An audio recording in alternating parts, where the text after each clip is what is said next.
quickly realised that I wanted to work in the community because I like a chat.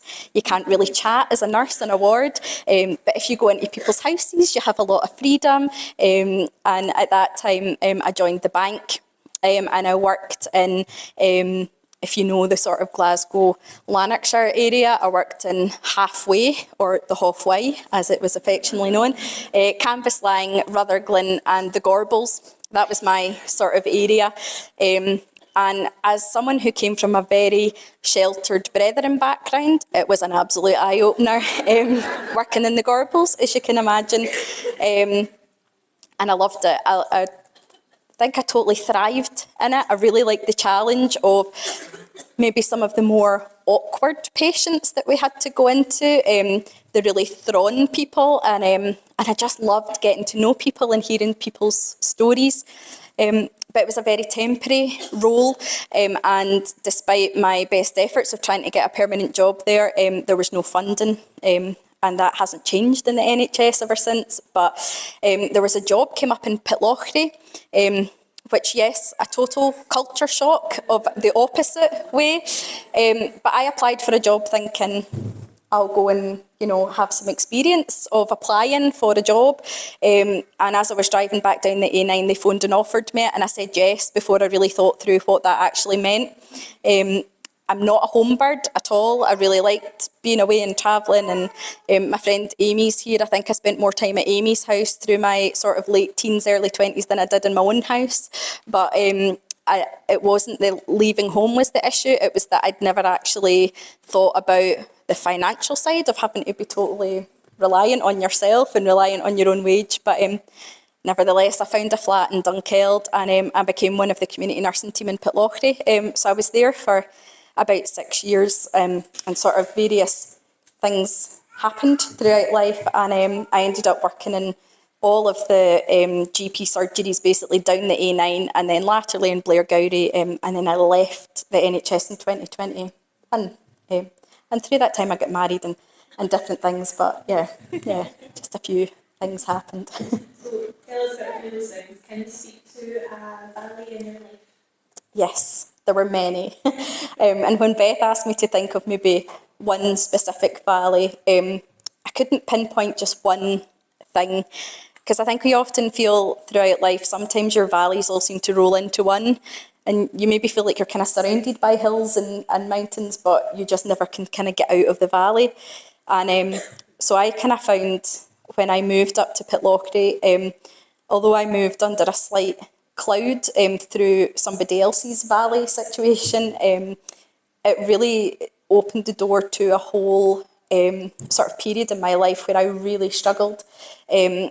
I struggled with work. I struggled with sort of being accountable to myself.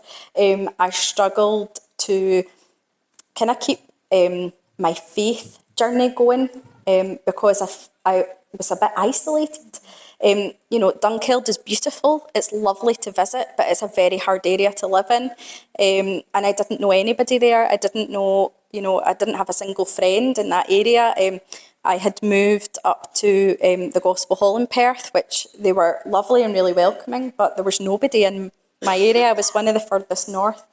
I spent a lot of time at Fascally House. I would just go in for lunch on my rounds and things, and they were great. The folk who run it, they were brilliant. And I think through that time, I really kind of struggled to kind of find who I was. I had my identity at home as a daughter and a sister and everything else, but I just sort of became a bit lost. And I find like I was really relying on other people's opinions of me, which sort of coloured a lot of my 20s, was I became very worried about what other people thought about me and what I looked like to other people and how I came over to other people. And that really manifested itself in my work, and I became very, very unhappy in work. And there was a lot of challenges. I had a very difficult boss at the time. And also, the type of work we were doing was a lot of palliative care. It was a lot of working with, at that time, younger people who were going through sort of cancer diagnosis and things. And that was something which I hadn't quite appreciated I would have to work in. But yeah, and I feel like that learning curve was massive. And it certainly was a time where I felt like, you know, for years, it was a consistent, there were really good things happening out with that and in my life at other times, but consistently I just felt like I was never really doing what I should be doing or what other people's expectations of me were or what God's expectations of me were. I felt like I had no clear direction. So I sort of meandered through my 20s and probably made some very questionable decisions and things. But yeah, that was probably one of the biggest. And do you feel like through that valley that you really learned more about your relationship with God? Do you feel like it got closer to Him? Not at first. I feel like it sort of widened that kind of gulf. But that was my own doing. That was my own insecurities and my own sort of concerns and my own sort of, I was very worried about what the world thought about me and thought about what I was doing. And I wasn't ashamed to be a Christian, but I was scared to kind of talk up about it. And in reality, nobody actually cared because everyone else was too busy with their own life. But to me, it was this big deal. And it was actually when I'd been in the area for a couple of years and someone in our church had said, you know, there's this soup kitchen I'm involved in Dundee. Like, do you want to come along? And I was like, absolutely not. I can't help myself. How am I expected to help, you know, other people or be of any use to anyone? And she really persisted. And I got really annoyed at her for continually asking me until I turned around one Sunday and I said, look, if I come, will you please stop asking me? You know, like if I come, I'll do one night and then that's it. Let's just forget about it. She was like, right, fine. And I went along and I absolutely loved it. And I hated that I loved it, but I really loved it. And there was 3 people I met that night who became huge parts of my life.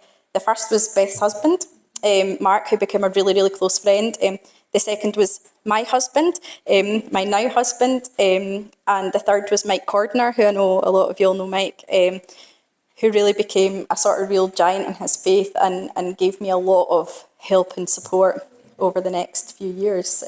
Yeah. Do you feel that valley led you into a healthy relationship? Yes, in some ways it also opened up more valleys, but it led to a period where I felt more settled, where I felt more content in sort of what I was doing, and it gave me a direction with my faith as well, because I think sometimes we go to church out of routine. You know, Sundays are routine, we get up, we go out to service, we've got, you know, it's a busy day. We kind of lose track of the rest side of it. But it gave me that reason to actually want to go and talk about Jesus with people on the streets of Dundee who literally, 1, could not care less, 2, were more often so full of drugs they'd no idea what you were talking about, or, you know, wanted to tell you about a really spiritual sort of awakening they had when they were sort of high on something. But it actually gave me a reason to really want to go out and talk about God's love with these people, which really made me look at my own life and not just at, oh, you know, actually compared to these people, my life is so good.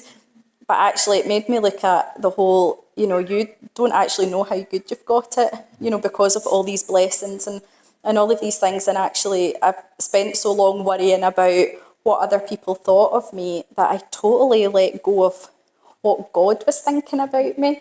I think it's really easy to do that, especially this day and age. Like, I would really hate to be growing up as a young person just now, because I think that culture of like kind of social media and everything is at your fingertips and everyone, you know, is sort of critiquing and we were talking about this last night at dinner that, you know, people put a comment on the internet without actually thinking of the damage that's doing to the person that you're talking about. But I was actually doing that to myself continually, you know, for years. But it led to a whole other chapter of my life that I didn't want, didn't think I needed, and actually didn't appreciate at first. So I liked going out on a Tuesday night. I liked going and having a laugh with your Mark, and I enjoyed the challenge of the people that I was chatting to at the van and the guys that we were meeting. And around the same time, there was some hours opened up at Eagle's Wings, and they had said to me, like, if you're interested, we know it's not the work that you're doing. So I thought, you know, well, we'll see what happens. And I spent a lot of time in prayer about it, and it was a very clear answer of to reduce my hours, went to 4 days a week, and worked 1 day a week with Eagle's Wings. And I just had this real sense of fulfilment that I was actually doing something with my life. I loved my NHS job. I loved it. But there was something that this was filling in me. And it was drawing me closer to God as well. And it introduced me to so many amazing people, and just fabulous people, and, you know, people who have now become friends for life.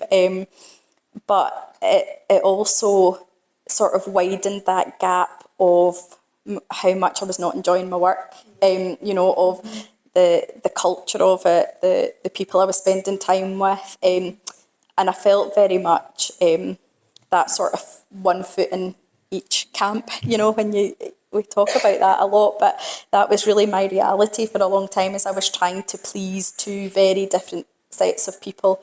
And when the pandemic hit, and we spoke about this last night, and I was like, is COVID a touchy subject? Still, I know we're 4 years on, but actually COVID was the huge turning point for me, and that I burnt out, but I compassionately burnt out.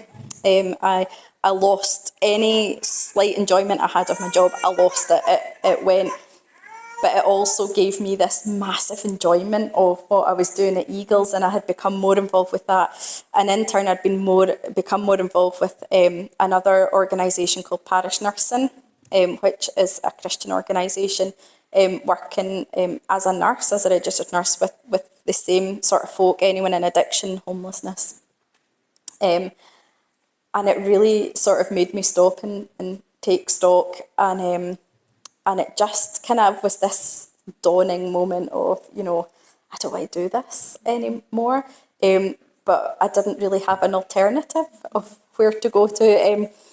And yeah, then very much we went again from sort of a hill to a valley, back up, and an opportunity came up to go full time working with parish nursing, which for me I didn't really want to do, because I liked the security of the NHS. We like talking about, you know, if you want a job, go for the council or the NHS, because you get job security, and, you know, your sick leave's great and everything, you know, and actually that meant nothing to me because I was miserable.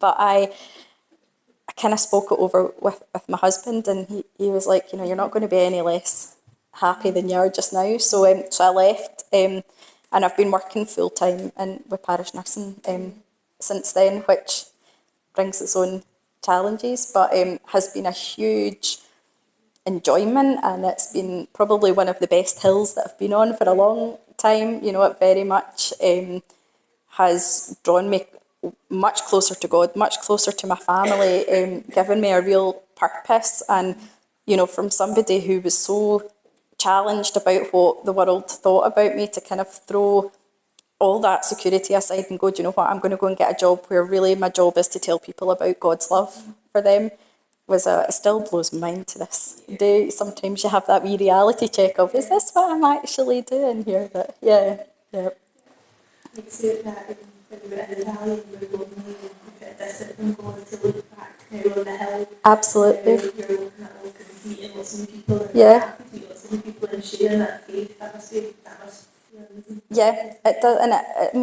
it comes with a whole set of other, you know, difficulties and problems and things that, you know, you don't think you probably didn't think you would ever have to come across. You know, so when I mentioned about the people that I had met who became a big part of my life, so I met my husband, I served him at the soup kitchen, he was one of the guys that was coming up. He'd been a heroin addict for 20 years. Do you know, he's the very person that you tell your children, don't talk to them, let's not, you know. But there was just something that, you know, God was working in his life, and it was a very real sort of, you know, you need to keep really talking to this person about me, keep telling him about me, because he would read the Bible to argue with us. Do you know, if anyone's ever met my husband, he loves an argument. But he was better read than I was, because he wanted to come and prove to us that we were all wrong. but by doing that, he kind of talked himself out of it, and he said there was one day he was standing in the shower and realised that all of his playlists on his phone were Christian music, and he was so horrified by that because he was like, what has happened to me? Yeah, so he kind of came out and he's like, oh, I need to speak to somebody about this, and the only people he could think to speak to were Christians, and then he was a bit like, they've got me, like, how's this happened?